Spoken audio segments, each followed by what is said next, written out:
The remaining matter was simply the reunion of family members. Their emotions were so chaotic that they couldn't even remember what exactly the remaining matter was. From that day until they reached the capital, they didn't have time to address the remaining issue. And after 10 days leaving the territory of Arno, the journey ended earlier than expected. Toward the end of the journey, after 4 days, the group finally arrived at La Hoz, the capital of the Sevfranca Empire. This fortress city, situated between Aragon and Castile, had stood for hundreds of years.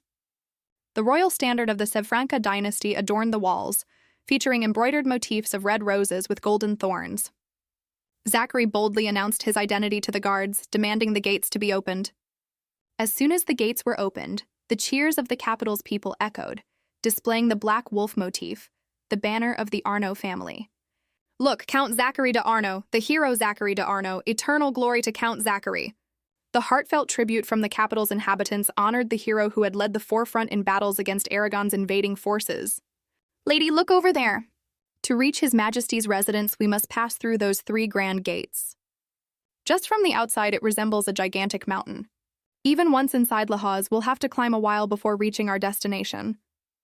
"We must climb until we're near the sky itself, and that's when we'll truly be in La Hoz," the maid exclaimed in awe.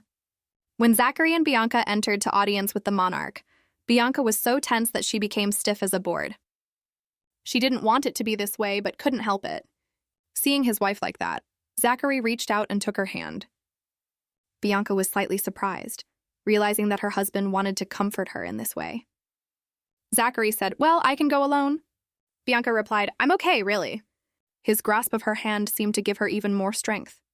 The gardens of La Hoz are famous for their variety of plants from across the continent. Both the princess and the second queen each manage a section. Princess Odeli, the king's only daughter, is dearly loved by the monarch. The king arranged to meet the count in the princess's garden, a clear indication of how much he trusts Count Zachary. When they arrived, Emperor Sevfranca and the crown prince were already there together. "Oh, Count Arno, I've been waiting for you," the king exclaimed. Zachary respectfully bowed to the king and the crown prince. The king noticed the young woman accompanying him. Bianca politely lifted her dress and greeted them. The king warmly welcomed her. "Ah, it's you. I'm honored to meet the countess," he said. "I am Victor Sevfranca, the king of this empire. I've long wanted to meet you, but the count mentioned your health didn't permit it. This is my way of meeting you before it's too late. You resemble the late Countess Blanchefort very much." Another man introduced himself. "I am Crown Prince Goth Sevfranca. Although I was quite close to your father, this is the first time we've met. If this weren't a bouquet that Odeli cut for my wife, I would have given it to you. But Count Arno will soon present you with another bouquet of roses, one that will never wither." Bianca was very surprised to hear this. After the greetings, the king arranged a place for the couple to rest in the northern tower. Bianca glanced back at the crown prince. In the future, he wouldn't gain control of Sevfranca and would pass away. The successor to the throne wouldn't be Albert, his son, but the second prince, Jacob. This was the history of Sevfranca that she had witnessed in her previous life. While lost in her thoughts about the relationships within the royal family, Bianca was accidentally bumped into by a man. He quickly caught her and asked, "Are you all right, miss?" "I'm sorry, I was in a hurry." Looking at the dazzling man standing so close to her, Bianca stammered, "It's all right. I was the one at fault." The man leaned in, his tone turning flirtatious. "Which noble family do you come from, beautiful lady?" Bianca's face darkened. Bianca!" The loud call from her husband made the man stop. She quickly pushed him aside and scolded her husband. "Seriously, why are you walking so fast? What if I get lost in this unfamiliar place while you're rushing ahead?" Zachary replied, "I apologize. From now on, I won't let go of your hand." Both husband and wife then cast a hostile glance at the man. "Oh my, so you are the Countess of Arno. The city is abuzz with praise for Count Arno. I've been looking forward to meeting you," he said. Zachary pulled his wife closer to him and spoke. "My wife made a mistake, Your Highness the second prince." Bianca, upon hearing this, finally realized the man's identity. This was Jacob Sevfranca, the future ruler of the continent and Sevfranca. "I am Jacob Sevfranca, madam. Welcome to La Hoz," he said, stepping closer to Bianca. "Did you know that your mother is the niece of my mother?" "It's quite delightful that we are distant relatives," Bianca retorted. "Even if my mother and the Sevfranca family are related, She never taught us in Blanchefort to bind ourselves to royal connections. Thank you for your concern, but whether I have ties to the royal family or not doesn't interest me much. Zachary's eyes widened as he looked at his wife, concerned. Bianca? He called her name, feeling uneasy. At this moment, she realized she had misspoken because the second prince's fake, friendly face had annoyed her, causing her to lash out without hesitation. Jacob, still cheerful, said, I must apologize, I overstepped my boundaries. Bianca hesitated as he gracefully backed down. However, he soon displayed a look of amusement toward Zachary's petite wife. I was the one who was impolite. It seems the lady is quite sincere, he said, his eyes revealing excitement and a desire to possess. In the future, don't hold back. Speak as freely as you did just now. And while you're in Lahaz, if you experience any inconvenience, please come see me, he added. Bianca furrowed her brows and cast a disdainful look towards him. Even though I'm a married woman, he still stares like that. It's really uncomfortable, she thought. Switching to acting mode, she leaned into her husband.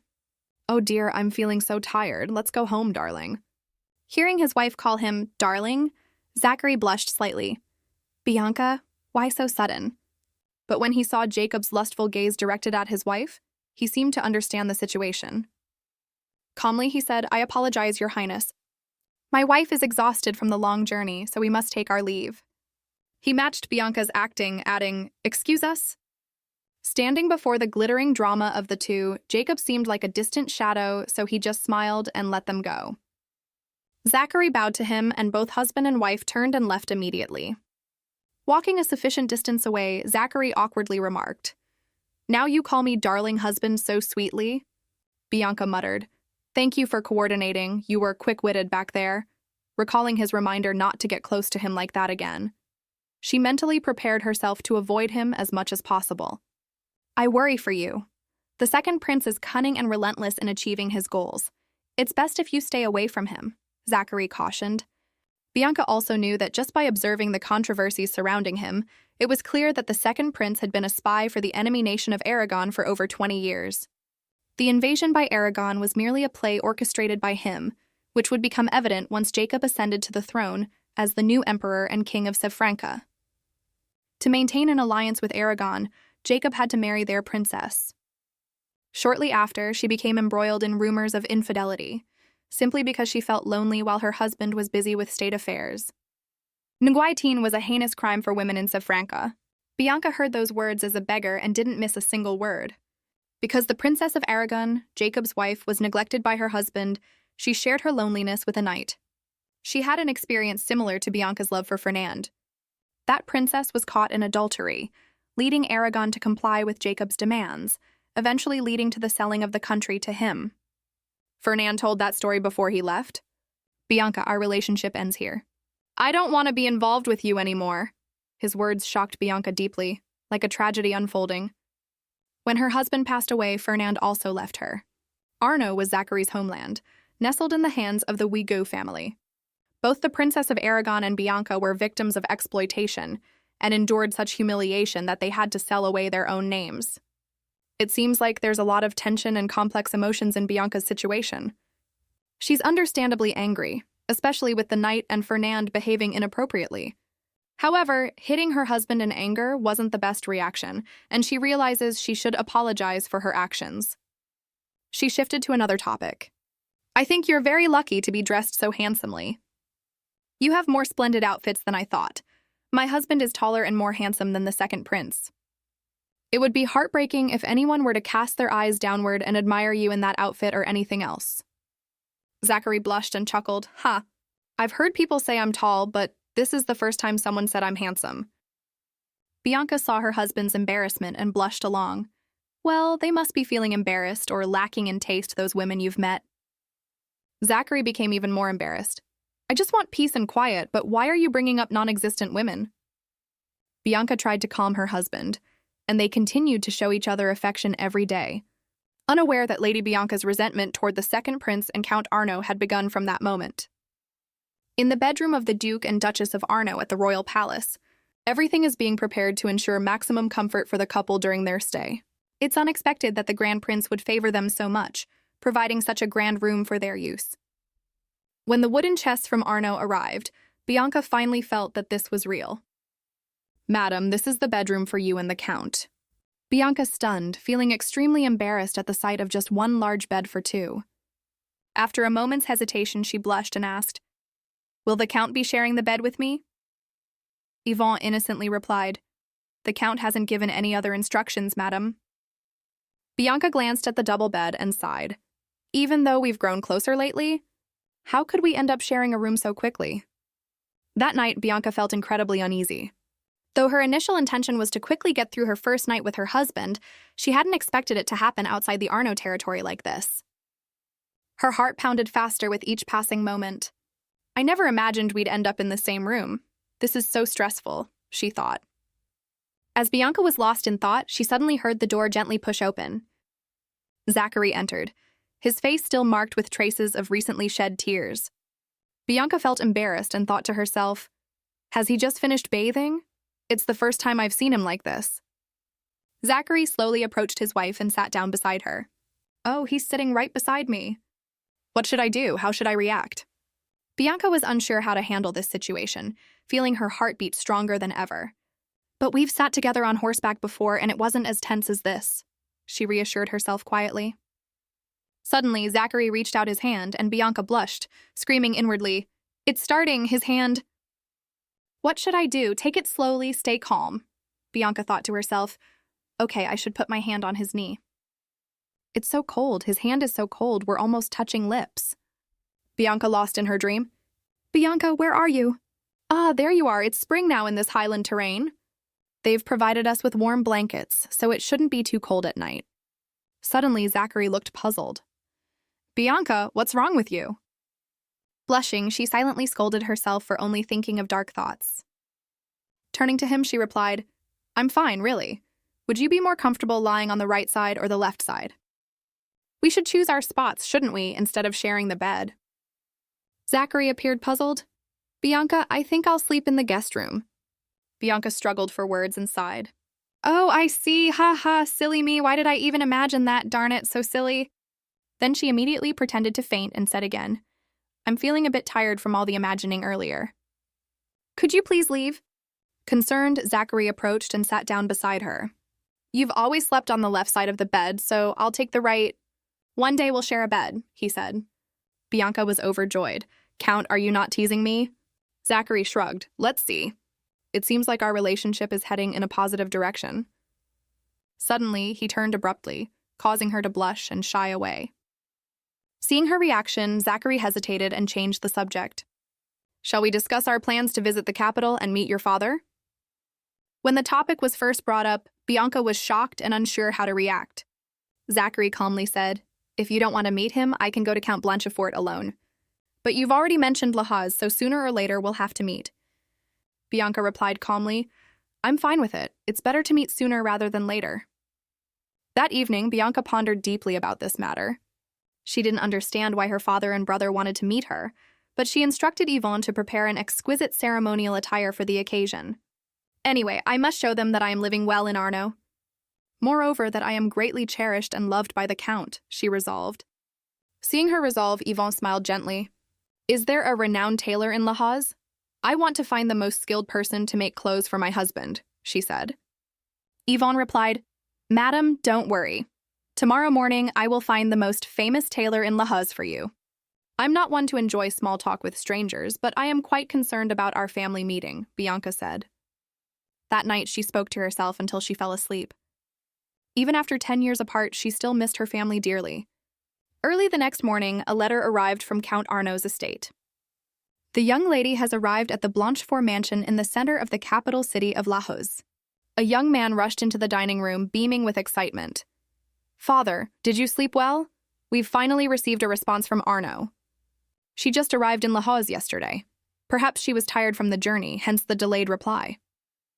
The father nonchalantly replied, "If it's from Arno, we should have received it long ago."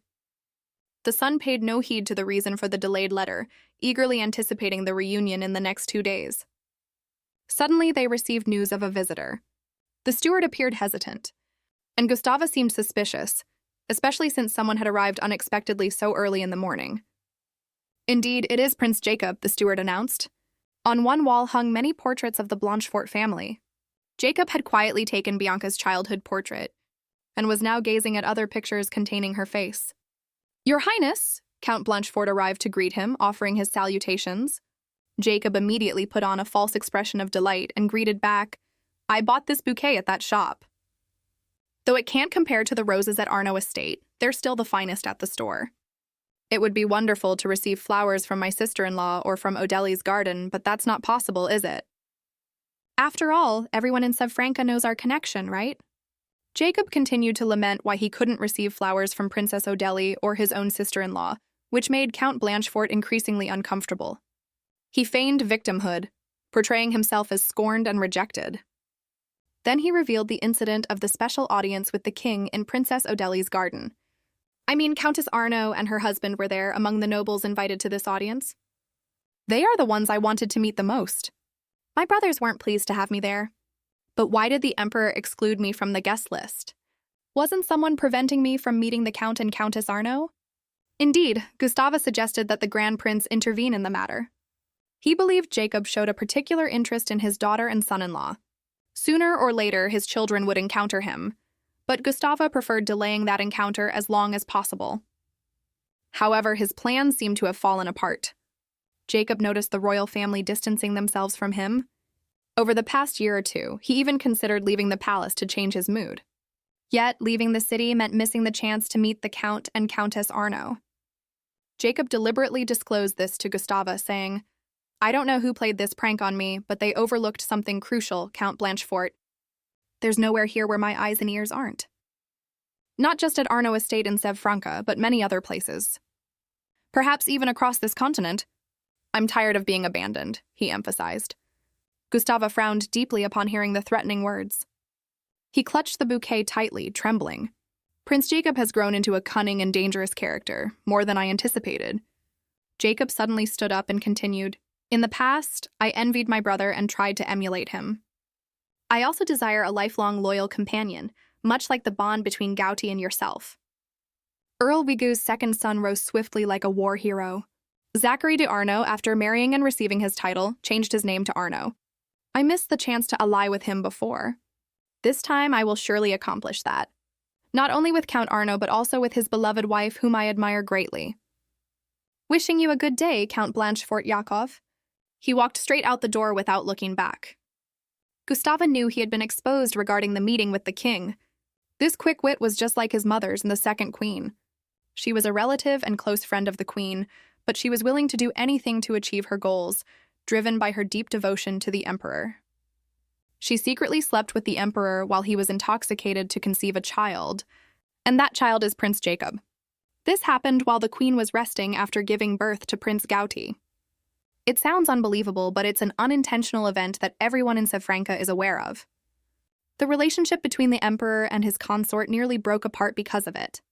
The emperor married Jacob's mother off to a viscount, then made every effort to mend his relationship with the empress consort, with Princess Odeli being the result of that reconciliation. That's why the emperor holds Princess Odeli in such special affection. Unfortunately, the empress consort, unable to recover from a fever after childbirth, passed away. Jacob's mother divorced the viscount, and Jacob returned to the palace. Eventually, the emperor's consort was able to be by the emperor's side as the empress consort, but she never received his affection. She couldn't have the one thing she always desired. She realized that besides her son, the whole world had turned its back on her. And so Jacob Javan grew up as the illegitimate child and became a prince. After so many ups and downs, Prince Jacob resembles his mother so much that it's unbelievable, and he harbors a deep hatred towards the country and the family that denied him love. I feel uneasy about that. In the carriage, a man had been waiting for Jacob since earlier. Jacob bragged to him that he had just acquired a trophy, a childhood portrait of Bianca from the residence of Count Blanchefort. There's no portrait of Lady Countess Arno in her adulthood. And from what you say, it seems Arno and Blanchefort don't exchange personal letters. If so, their relationship isn't very close. From now on, let's find the weaknesses of these two families and divide them. If successful, not only your younger brother's domain, but also my parents will become those of yours, Viscount Wiju. In the dream, a young woman rushed anxiously, calling out, "Father, where are you?" Everyone is gone, only I remain in the vast Arno estate. I want to go back to Blanchefort. Her father replied firmly, no matter what happens, you must not return to Blanchefort. Even if Joa and I perish, you must never go back to Blanchefort. Bianca felt her heart sink upon hearing these words of rejection. Your husband, even if he should die. Remember, never return to Blanchefort ever. Bianca, have you woken up? She stirred in her fever, looking at her husband and asking, Where am I? Zachary gently replied, This is the capital, La Hoz. I was very worried about you last night. You had a high fever.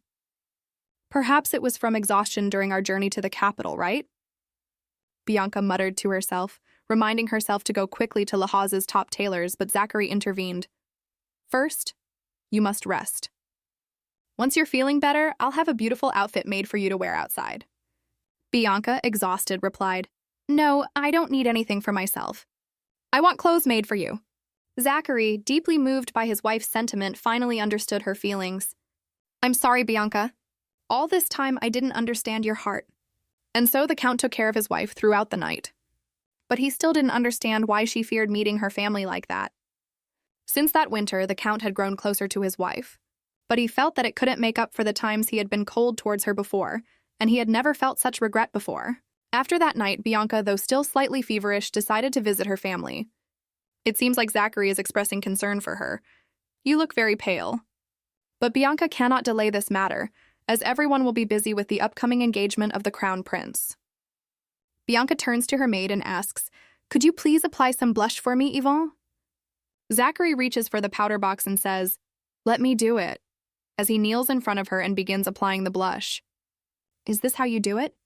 Bianca looked at her husband with a hesitant expression. Whenever you feel unwell, just tell me, he said softly. Bianca blushed on her cheeks from the blush and his gentle touch. You don't have to do things you don't like, he advised. Bianca replied, I'm fine, Count. Actually, I'm just a little worried. If my father sees you dressed like this, he might think I mistreated you.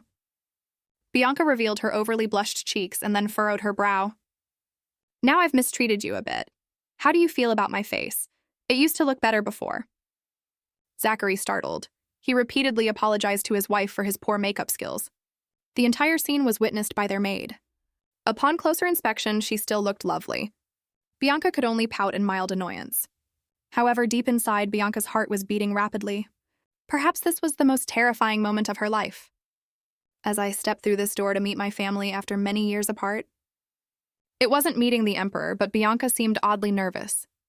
Zachary also noticed this tension and empathized deeply, having been kicked out of his own home before. If they were to meet his family again, he might feel the same fear as Bianca did. Let's go in. When the door opened, there were two people waiting inside. Bianca's heart began to pound. Her father and her older brother Joa stood there just as they used to, now looking towards her. Bianca spoke up, Father, Brother Joa. Her father was stunned seeing how Bianca looked exactly like his beloved late wife. Joa, upon seeing his sister, shed tears by Bianca. Gustava spoke. Just as I imagined, you look exactly like your mother. Bianca felt an immense sadness, realizing how much her father had aged over the past 10 years. Seeing him stand up, Bianca instinctively stepped back and trembled, seeking comfort from her husband. It has been a long time since we last met. Although a bit late, congratulations on your victory, Count Arno. Bianca could not believe her ears. Was this really what he wanted to say after 10 years of separation? Zachary reluctantly let go of Bianca's hand to shake hands with Count Blanchefort. Her father seemed to ignore her, greeting Count Arno as if they were like-minded political allies. Bianca felt completely devastated. It wasn't for me. Father only wanted to meet the Count. That's why he didn't even bother to ask about the daughter he sold away. If his purpose was to strengthen political ties, then, without hesitation, she spoke up. I suppose I don't need to be here, right? Her father was stunned, but he maintained a calm exterior as if nothing had happened. Whether I am healthy or not, I guess you don't even care, do you, Father? You didn't care about my marriage, or how I lived, or how I grew up. When Nanny John passed away, you didn't even show the slightest concern for me. I suppose you will never care about me for the rest of your life, right? Do you even remember that you have a daughter, Count Blanchefort? She said sorrowfully. The grief his wife had silently endured for 10 years, and the cold reaction of her father, Count Blanchefort, had caused her to explode. Zachary silently felt heartbroken for his beloved wife. Outside the room, Bianca's anguished voice had caught the attention of Yvonne and a few others. Yvonne couldn't believe her lady had suffered so much throughout the years. Yvonne and Gaspar were secretly eavesdropping on the conversation between their masters and the guests. These two guards rushed over and whispered their complaints. Gaspar was trying to explain when a finger touched his lips. "Shh, Count Blanchefort is starting to speak," Yvonne whispered. Gaspar blushed and obediently continued listening to the drama unfold. Sauveur also didn't miss the chance, while Robert couldn't fathom what was going on in their heads. Count Blanchefort seemed to have softened after being scolded by his daughter for being a heartless father. "I am very grateful that you are living well. Because of that, I wanted to turn back without hesitation. Because this father of yours was very relieved," he said. Bianca was furious. "Relieved?" she snapped. She continued her angry tirade, forgetting everything around her. "It's not that you didn't hesitate, but that you had no right to hesitate." "Isn't that right?" "Because as a countess, I could not leave the fief, and I had to protect it until death. How could you say such things to a 9-year-old child? You told me that no matter what happened, I must never return to my homeland." At this point, Bianca suddenly covered her mouth and looked at her husband. "In front of him, I just said words that sound as if I was abandoned by my homeland. I just admitted that I am an outcast discarded by my parents and brother like a worthless bargaining chip." In her fluster, Bianca tripped over her dress and fell. But a hand quickly caught her, none other than Zachary. "She has nowhere to return to, just like me when I was kicked out of my family estate." Now I understand why Bianca was so desperately eager to have an heir and become useful to Arno. She traveled all over the territory to learn. All these actions, she just wanted to prove her worth and that she wouldn't be thrown out of Arno, just as I was once abandoned by Weiju, he thought. Gently comforting his wife, he said, "I once said, if you do nothing, nothing will change, but you don't need to try to change to such an extent. Just having you by my side is enough to make me very happy." Bianca felt a warmth in her heart with every word he spoke. Even those eavesdropping nearby were moved by this scene. Zachary gently continued, "If you leave now, you won't hear what he wants to say." Gustave Blanchefort felt extremely emotional looking at his sentimental daughter, choking back tears. "You look so much like your mother, both in appearance and personality. I know your stubborn nature is not easy to fix. You always believed that by crying and being stubborn, you could get what you wanted. If you continued like that, it would have been very difficult to marry you off to Arno. That's why this father was afraid you wouldn't listen and couldn't grow up. If I hadn't been so strict, Gustave's daughter would have certainly been a wonderful child. As for not sending letters, I didn't have the confidence to do as well as you did, because I was afraid that if I wrote, I would tell you to come home whenever you wanted. I was so cold to you because I was terrified of my own weakness," he said, then asked for forgiveness, covering his tear-stained face and quickly leaving. Bianca called out after him, "At times like this, you should say you're sorry. And you could have said you missed me a lot," she added, choking up. "I missed you and Brother Joa a lot, too." Upon hearing those words, her brother rushed over and embraced his sister tightly. "Bianca, I missed you a lot, too," he said. Zachary seemed to have anticipated this situation beforehand. She had once mentioned that her brother Joa looked very much like their father, so when he saw Joa looking at Bianca and swallowing his tears, he guessed that Count Blanchefort felt the same way. And when he saw Bianca trying not to cry in front of others, he realized she was also very much like Count Gustave. Now their family could no longer maintain their composure. He quickly ran to his children and burst into tears with them. The three of them embraced, sharing this emotional moment together. Zachary stepped out of the room to give them some privacy. "Earlier, I remember there were only 2 people, so why are there 2 more now?" Zachary asked. The group of servants, caught red-handed eavesdropping by the Count, could only smile awkwardly. He gently reminded them and was about to leave, but the door behind him opened and a girl threw her arms around him. "Ah, my lady!" The 4 others were taken aback by this display of affection, utterly surprised. Zachary also blushed when he heard his wife say, "If you quietly leave while those 3 are in there crying, who knows when they will stop?" She loosened her embrace and said softly, "I have a few words I want to say to the Count. Thank you. Thank you for being by my side on an occasion like this. My beloved husband." After the emotional reunion, the Blanchefort family and Count Arno began to actively socialize. They frequently visited and dined together. While the relationship between the 2 families had been mended, Bianca had to face an even more difficult problem. At that moment, She glanced at the person sitting next to her, her husband, who seemed lost in thought. Has the Count returned to his usual cold expression again? The last time Bianca spoke, "Thank you for being by my side on an occasion like this, my beloved husband." Bianca frowned. I called him beloved husband as he wanted, but why doesn't he look happy at all? In fact, he looks like he's avoiding me. Recalling the harsh words she had spoken to her father in anger, Bianca felt deep regret. However, her husband had reassured her, saying he was fine, and had even hugged and comforted her. That's why I had the courage to hug him like that back then, she thought. Thinking back on this, she suddenly felt embarrassed, and slightly as if she'd been deceived. If I had known, I would have just spoken instead of hugging him. Seeing his wife's strange expression, Zachary appeared flustered. He simply thought that if she let her hair down, she would look very beautiful. His cheeks flushed slightly at the thought, but he realized that no matter what hairstyle Bianca wore, she always looked absolutely stunning.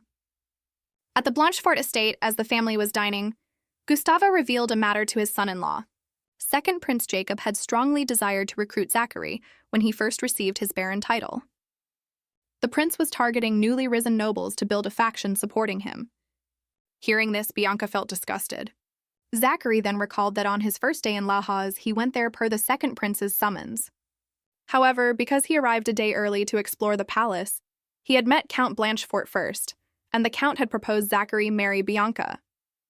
At this moment, Zachary spoke while sneaking glances at his wife, Bianca, whose cheeks were flushed red, and who was muttering to herself. After that, Bianca became his wife. Gustave also mentioned that this incident had severely fractured his relationship with the second prince. Last winter, they happened to meet, and he had deliberately humiliated both me and you. Joa also recalled that whenever they greeted each other, Jacob always ignored him. Gustave continued. He suddenly showed a strange interest in Bianca after I prevented them from meeting. I knew then that my plan hadn't worked. And after the second prince visited me at the territory, a childhood portrait of Bianca disappeared. That couldn't just be a mere coincidence. Bianca was incredibly shocked. Her father always carried that portrait with him wherever he went, so it was very important to him. Therefore, it couldn't have just vanished naturally. Zachary gritted his teeth in anger. Do you think the second prince took it? Her composed father replied. His greed knows no bounds. That is why I am telling you this. He does not hide his ambitions.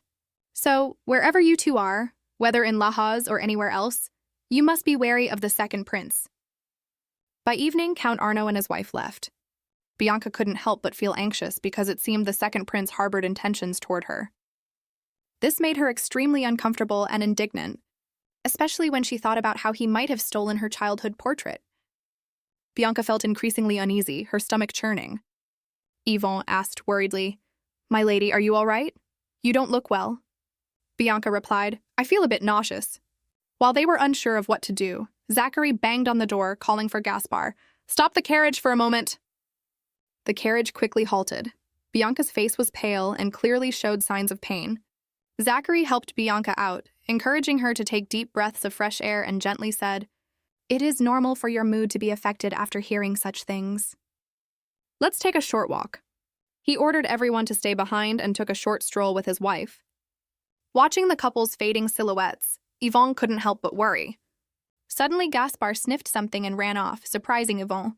Sir Gaspar, Sir Gaspar! Gaspar entered a shop and quickly came out, holding a bag full of colorful candies. Yvonne was delightfully surprised. Are these for me, sir? Gaspar nodded. She was truly overjoyed. Gaspar, thank you so much! As dusk fell, Yvonne and Gaspar enjoyed the sweet candies melting in their mouths while waiting for the Count and Countess to return. Unaware of what was happening with their masters, they simply enjoyed the present moment. If we came here during the day, the sunlight would be beautiful. But now it's getting chilly and the wind is quite strong, he remarked. Bianca felt a twinge of pain in her heart. You have been ignoring me for days. Do you think those sweet words can sway me? Suddenly, a voice rang out from somewhere. Is it this late and you two are still out on a date? If it were anyone else, I might pretend not to notice, but running into acquaintances in a place like this, how could I just ignore it? Jacob put on a friendly face and greeted, Good evening, Count Arno and Lady Arno. Both Zachary and Bianca were surprised by his appearance. And as for me, I didn't expect to meet you two here. The familiar voice made Zachary freeze. So you are still doing well, Zachary? He frowned and hesitated before answering. Brother. Bianca was stunned. So you are Zachary's older brother? Then you must be someone from the Wigu family. Those who kicked the Count out of the house. That day, when Zachary returned to the estate, he was shocked to find his belongings scattered outside. Vincent, upon seeing his master return, looked extremely apologetic. Young master, the Duke has ordered all your belongings to be removed from the mansion, he said worriedly. Zachary lowered his head, feeling incredibly unsettled. Suddenly, a voice called out to him, Zachary, come up here. Zachary replied, You've brought all my things outside. There was nothing left in the mansion, so I went hunting. I couldn't let the people in the house, already exhausted after our father's funeral, suffer from hunger. Zachary frowned, trying to salvage the little brotherly bond left. Brother, our father's coffin was just taken out of the castle, only 2 days ago. The older brother's cold gaze stared at Zachary with contempt. I think I already gave you 2 days. Seems like you've forgotten, haven't you, Zachary? I told you the day I become Duke Wigu will be the day you are thrown out of this mansion. For the sake of our late father, the butler begged for 1 more day for you. You should thank him for that. Zachary gripped his bow tightly, trying to suppress his anger. How could you, even after I've become like this, still hate me? He placed a hand on Zachary's shoulder and replied, My stepmother loved me as her own child. It was as if she had given birth to me herself. But ever since you were born, no one in this mansion loved me anymore. There's no reason for me to hate you, Zachary. So please leave quickly and get out of my sight. Zachary, the younger brother, retreated from the place he once called home. He told Vincent not to worry about him and to serve the new duke of the mansion well. The old butler tried to think positively. Perhaps our young master's destiny is not to become a priest, but a knight. With more servants, he will have a greater sense of responsibility. Zachary couldn't hold back his tears at the butler's concern. From that day on, he and Vincent left the Wigu family. Just like Bianca reuniting with her family after 10 years, Zachary met his older brother again after 13 years, in a place he never expected. You still look healthy. Is the old butler still alive? He respectfully greeted Jacob and revealed that Count Arno was his younger brother. Zachary felt his anger boil at the fake facade of his older brother and also of the second prince. But he hesitated when a gentle hand grasped his. Don't forget, I am always by your side, Bianca whispered. Turning to see his wife trembling, perhaps from anger, Zachary blushed, thinking to himself, Great, in this awkward situation, my stiff attitude doesn't seem to carry any authority, but has instead become unexpectedly endearing. Zachary introduced, Brother, this is my wife. Duke Wigu sneered. Oh, and here I thought I had a niece. Turns out it's the wife of Count Arno. In the past, as a young countess, she was sold off like merchandise in Blanchefort, and thanks to her, Zachary has become the count he is today. Bianca felt immense resentment towards the Duke, not only because he had kicked her husband out of the house, but also because his past schemes had pushed her into Fernand's trap and humiliated her. It was Roland Vigu who had expelled her from the Arno territory. Now he was mocking her husband for marrying a child when she was only 9. Jacob intervened, Count Wigu, please stop. It has been a long time since you last saw your younger brother, hasn't it? I apologize, Your Highness. I have exposed this ugly sight to everyone. Jacob replied, Not to me, but to Bianca. Hearing this, Bianca was startled, and he continued, Shouldn't you apologize, Count Wigu? Looking at his sly expression, she couldn't help but feel disgusted that he dared to call her by her first name right in front of her husband and the Count, not to mention the intimate tone hinting at something ambiguous between them, as if they were very close. Bianca clung tightly to her husband, and Zachary gripped her hand firmly as well. His voice trembled with anger. Bianca, please close your eyes for a moment. I will handle everything. Bianca was extremely panicked by her husband's agitation. She tried to stop him from doing anything reckless, but her feet were suddenly dangling in the air before she even realized it. Zachary said respectfully, Your Highness, brother, excuse me, but my wife and I must leave now. We intended to get some fresh air because she was feeling nauseous, but staying out in this cold wind will only make her symptoms worse. Being carried off like this, Bianca felt incredibly embarrassed. Oh, Count, what are you doing? Although she had been lifted like this during horseback riding practice, in front of the second prince and the nobles, just thinking about it made her blush with shame. "Oh, my Bianca, you seem hotter than before. Perhaps you have a fever." "We should return quickly," he swiftly requested to retreat, walking steadily and gently carrying his wife away. "Zachary, you brat! The second prince hasn't given permission yet, and you just walk away like this," Zachary's older brother roared. But Jacob wasn't bothered at all. His expression was full of amusement. He deliberately reached out and grabbed Bianca's delicate ivory hand. "Such small wrists, it seems you aren't eating well. Wouldn't it be easy to get sick like this?" Saying that, he kissed the back of her hand. "I will give you a precious gift, because it seems our meeting was ordained by heaven, Bianca." Jacob maintained his enthusiastic attitude and said, "Don't worry, I will have someone send plenty of tonics to the lady's estate." Bianca could only blush and tremble when his filthy hands touched her. Zachary, witnessing this scene, was clearly enraged. He quickly turned away, causing Bianca's hand to be yanked from his grasp. "Apologies, second prince, but whatever she eats or drinks must have the approval of her husband, me, from olives to tea leaves." Seeing him protect her, Bianca felt incredibly happy.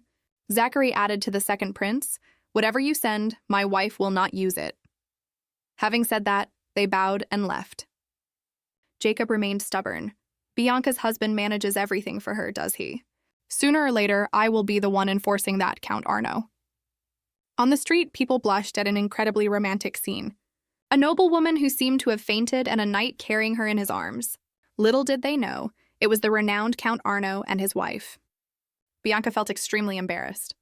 She whispered to her husband, asking to walk on her own, but Zachary replied sternly, "This isn't the first time I've carried you like this. Why be embarrassed?" Bianca blushed even redder. "You're speaking so loudly everyone around must have heard." She lowered her voice, gently reminding him, "At home is our territory, but here is different."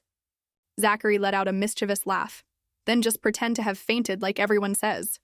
"Earlier, I told you to close your eyes and let me handle everything." Bianca sneakily glanced at him after his recent actions. Compared to those two bastards, she suddenly found her husband truly handsome and kind. She wrapped her arms tighter around his neck and thought, were the words the Count said true? Managing everything from olives to tea leaves. It feels like I'm gradually becoming important to the Count. I like that feeling. Bianca did indeed pretend to faint as he suggested, but then she fell asleep until they returned to the carriage. That evening in their private bedroom, Zachary covered his wife with a blanket and gently disentangled her hands from his cloak. However, he paused, recalling which hand the second prince had kissed. Thinking of that moment, Zachary's anger flared up and his expression darkened. He slowly bent down and kissed both of her hands as if to wash away any lingering dirt or stain. That night, the Count urgently summoned his 3 knights. Robert appeared quite worried. "What's the matter, my lord? Has our territory been attacked?" Gaspar frowned, quietly contemplating. "Is there an issue with taxes?" "Raising taxes right now isn't a good idea, and delaying them isn't without risks." "Or is Aragon's army invading again?" "He just arrived in the capital a few days ago, so he probably hasn't had time to organize the army yet," Robert added. The 3 of them walked straight ahead and pushed the door open. "You summoned us, my lord?" they asked in unison. Zachary admired their swiftness. "Doesn't this scene look familiar?" he mused.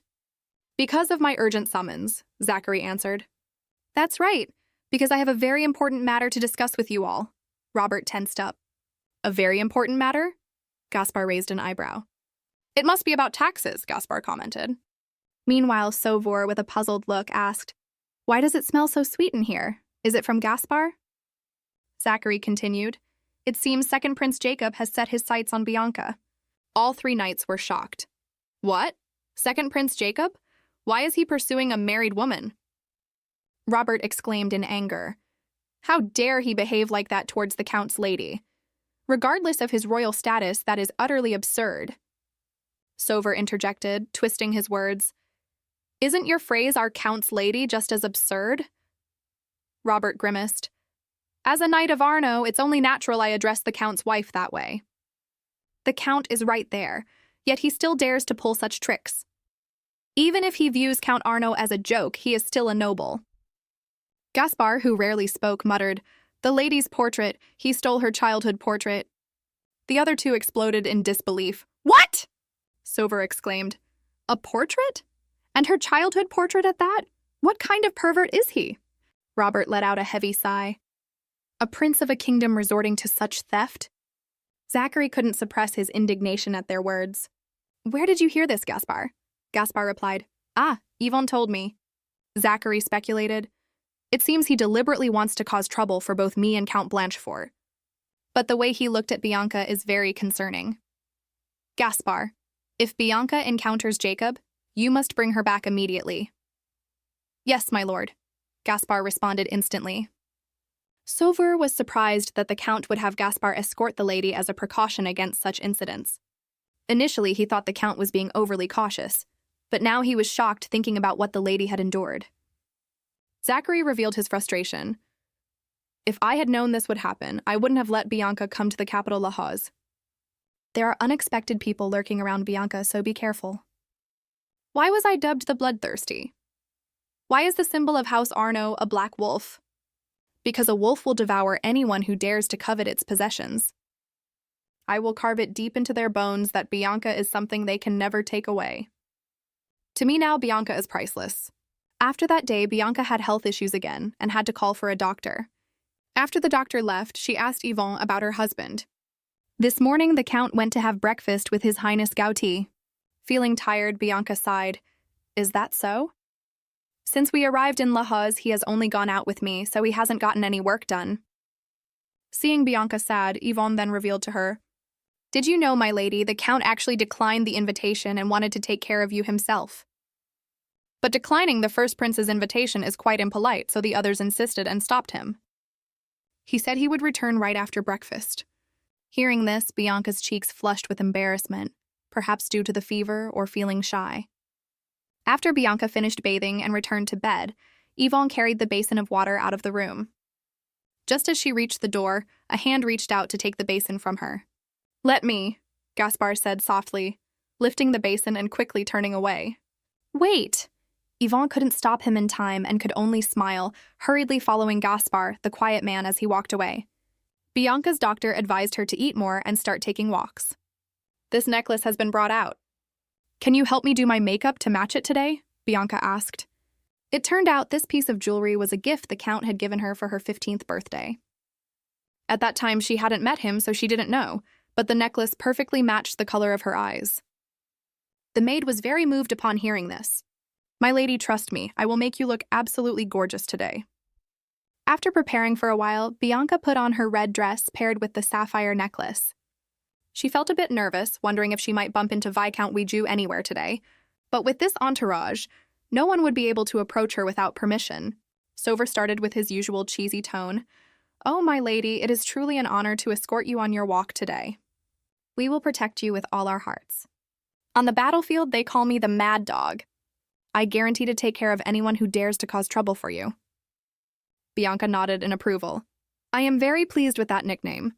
I am counting on your help, Sauveur. Although you are wearing my husband's clothes, they suit you very well. Hearing her praise, Sauveur's face lit up with joy, feeling quite proud of himself. That day, Bianca took a walk through the Grand Princess's garden. Sauveur mentioned, When we were back in Arno, my lady, you were always the center of attention, in the most wonderful way. Bianca felt puzzled by this, as she felt she hadn't done anything remarkable to earn such a reputation. Suddenly, the sound of people laughing and chatting rang out nearby. Ha ha ha, it's all thanks to Countess d'Avoville, someone said. The group continued joking and approached closer. All of a sudden, two women stopped when they saw Bianca. Oh, we have a guest, the arrogant blonde woman said. Which family are you from? Today you will have to make way because this is Countess d'Avoville, a relative of the Grand Princess. The red-haired woman looked a bit anxious. But they were here first. The blonde woman replied cheerfully, It's fine. Isn't it only natural to make way for the Countess? Sauveur felt slightly annoyed, unable to understand why they were comparing titles. The blonde woman continued to argue, but Sauveur interrupted. I admit I don't fully grasp the situation to intervene, but the lady here is also a countess, Countess Bianca di Arno. The group froze in surprise. What? Arno? You mean the wife of Count Arno, that great hero? They began to whisper among themselves. This must be the daughter of Count Blanchefort. That family is related to the late Grand Empress. Bianca found these people just as troublesome as Prince Jacob and Viscount Weiju. Suddenly, the red-haired woman invited Bianca to have tea with them. It's a rare opportunity anyway since we bumped into each other. Bianca immediately declined. Seeing this, the blonde woman openly expressed her displeasure. I heard she and her husband have quite an age gap. So young and already so arrogant. She's so skinny, not even that pretty. She must have to wear many inner layers to fit into that expensive red dress, right? And why is the pendant that color? How curious, she sneered, a sly smile flashing across her face. Bianca sensed that envious gaze. Even though the woman had turned away, Bianca could still feel her eyes lingering on the necklace for a long time. Perhaps she didn't realize its true worth. It wasn't just a gift from the Count, but also one of the most exquisite necklaces. Even the pearls surrounding it were meticulously selected. Without recognizing its value, one wouldn't be able to see its true extravagance. Bianca quickly excused herself and left. But before they departed, Sover recognized a familiar face. That girl, I've seen her among the servants before. Who could she be? After Bianca's group was out of sight, the women resumed their gossip, especially the blonde woman. She is so rude, having no manners at all, the blonde sneered. A maid standing behind them flinched. That maid, Ante, couldn't believe she had bumped into Lady Bianca in a place like this. As soon as Bianca left, the noblewomen continued chatting. She wore such a magnificent red dress and didn't even have matching jewelry. The Arnaud family is newly rich and has countless assets.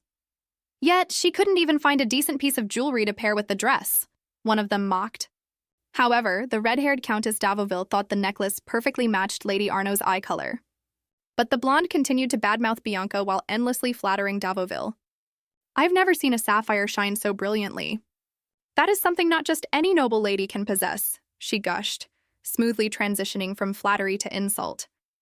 The women didn't hesitate to laugh rudely.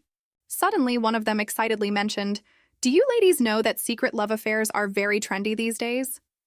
They immediately exclaimed, "Oh my God, could it be one of those two escorts?" Maybe they're involved with both men at the same time.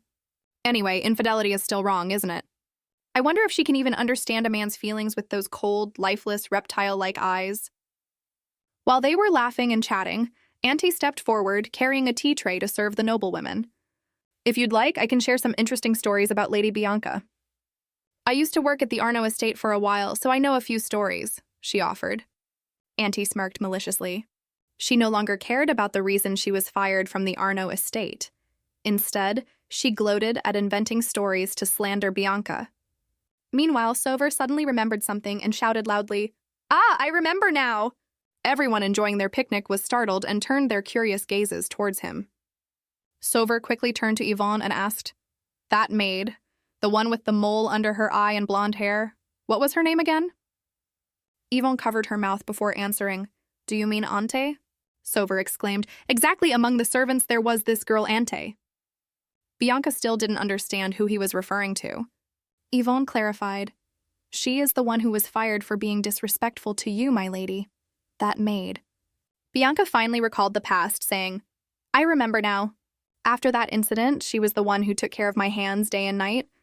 Those beautiful memories are hard to forget." Yvonne was incredibly happy hearing this, but Bianca also reflected, "She is quite formidable, rising to become the maid of a noble lady in such a short time." It was getting dark, and everyone had to return according to Bianca's orders. Sover couldn't help but worry. What about Auntie, then? Do you think she will try to take revenge on the lady and spread false rumors? After all, she was the one who spread baseless rumors about you before getting kicked out of the mansion. Yvonne replied, "But wasn't she fired precisely because of those careless words?" Normally, if it were another lady in the house, they probably would have been much angrier. Sover frowned. "Even so, I still feel uneasy. Once rumors start spreading, they tend to persist." It seemed to be a tense moment when Gaspar suddenly appeared behind Sover, his expression full of seriousness. Startled, Sover asked, "Gaspar, are you all right?" Gaspar replied with a dark face, "We must protect the lady." Yvonne couldn't hold back her laughter at the icy man's reaction. Sover spoke up. "Oh, you don't like me pretending to act friendly with her, do you?" "Goodness, is that really so? Look how red your face is."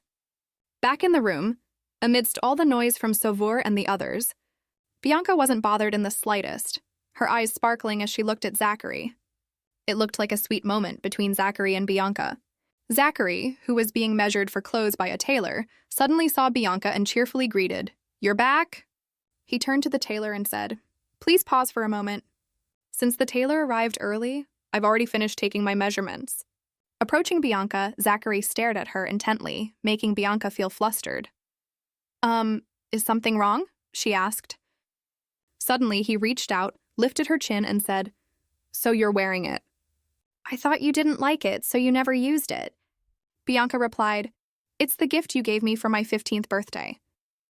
That was the first time I ever saw such a beautiful necklace. Blushing slightly and smiling, he added, "I bought it because its color perfectly matches your eye color, and it suits you very well." Bianca proudly showed off her red dress, saying, "It was tailored from the fabric you chose." Zachary replied, "I remember, it suits you very well." Bianca pouted, "Don't always just say suits you very well. Say something else." He hesitated, then stammered, well, it's..." Amidst the anticipation of the audience behind them, Zachary leaned closer to her and whispered, "Bianca, you look beautiful." Bianca immediately blushed bright red. He must be acting this way because he was embarrassed. Looking at the seemingly shy and awkward man in front of her, she wondered why she always had to hide herself around this man or feel embarrassed. Bianca touched his hand and replied, "Thank you, Count. Please wait a moment longer. I will change clothes quickly and go choose fabric with you." Zachary softly agreed but still lingered on her soft hand. When Bianca left the room, the Count immediately returned to his cold expression and turned to ask, "So, did she meet the second prince?" Sover replied, "No, the lady didn't meet him today." Gaspar immediately stepped forward and whispered to him, making Zachary's eyes instantly turn cold. "They met, didn't they?" Sover responded, "Exactly. The lady didn't see her and also didn't remember who she was. I can't forget such an incident because Yvonne was always massaging the lady's swollen hands." Zachary, feeling a bit annoyed, asked, "Did Bianca tell him about that?" He looked up and questioned, "But Sauveur, the shirt you wore that morning..." Sover chuckled. "Looks familiar, right? Because this shirt is yours, Count. The lady gave it to me." Zachary's eyes widened in surprise while Sover continued boasting about how perfectly the outfit fit him, excitedly exclaiming, "Just wait and see. I will definitely wear your clothes perfectly." At this point, Zachary's eyes widened. I remember he once boasted that he would become close with her. It's understandable. He's so outgoing, so he can easily make friends with anyone. I heard Bianca threw away all my old clothes, and perhaps because of her closeness with Sover, she gave my clothes to him.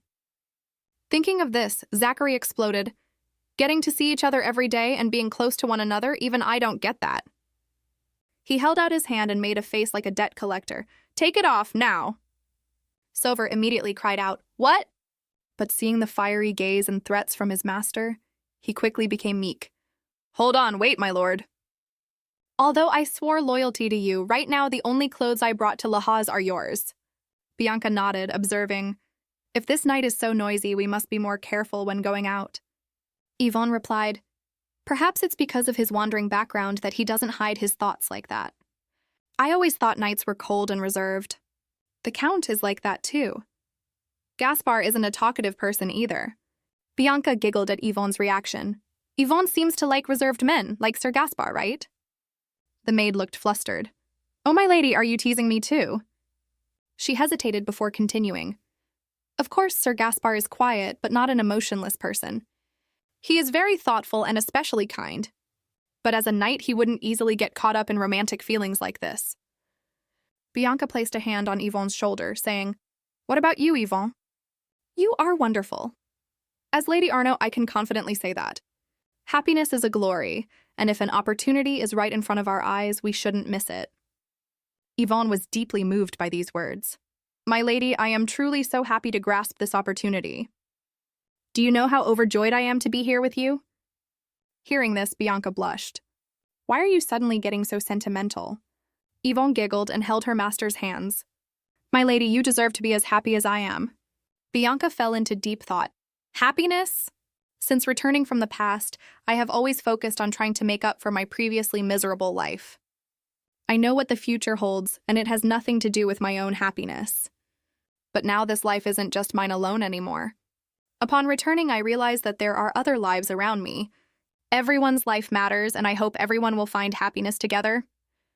But no one would believe that I returned from the past. If I told the Count that Prince Jacob is a traitor, would he believe me?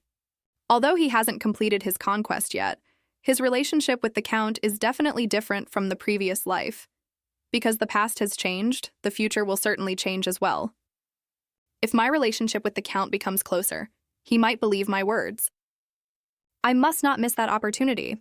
While she was lost in thought, the maid rummaged around looking for something. It turns out you don't have a cloak to wear to watch the horse race. I just remembered that Arno will have 4 participants this year. Bianca was surprised. 4?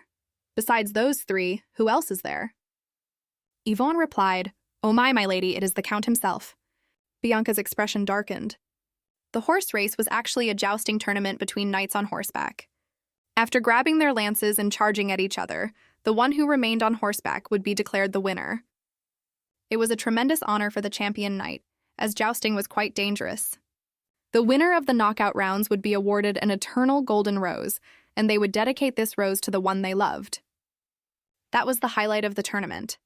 Yvonne exclaimed excitedly, "And of course the Count will give that golden rose to you, my lady, right? How romantic!" Bianca replied coldly, "I don't need romance." And then she walked away, opening the door and entering the main room. If the past and present are different, it means the Count's death might differ from the future of my previous life.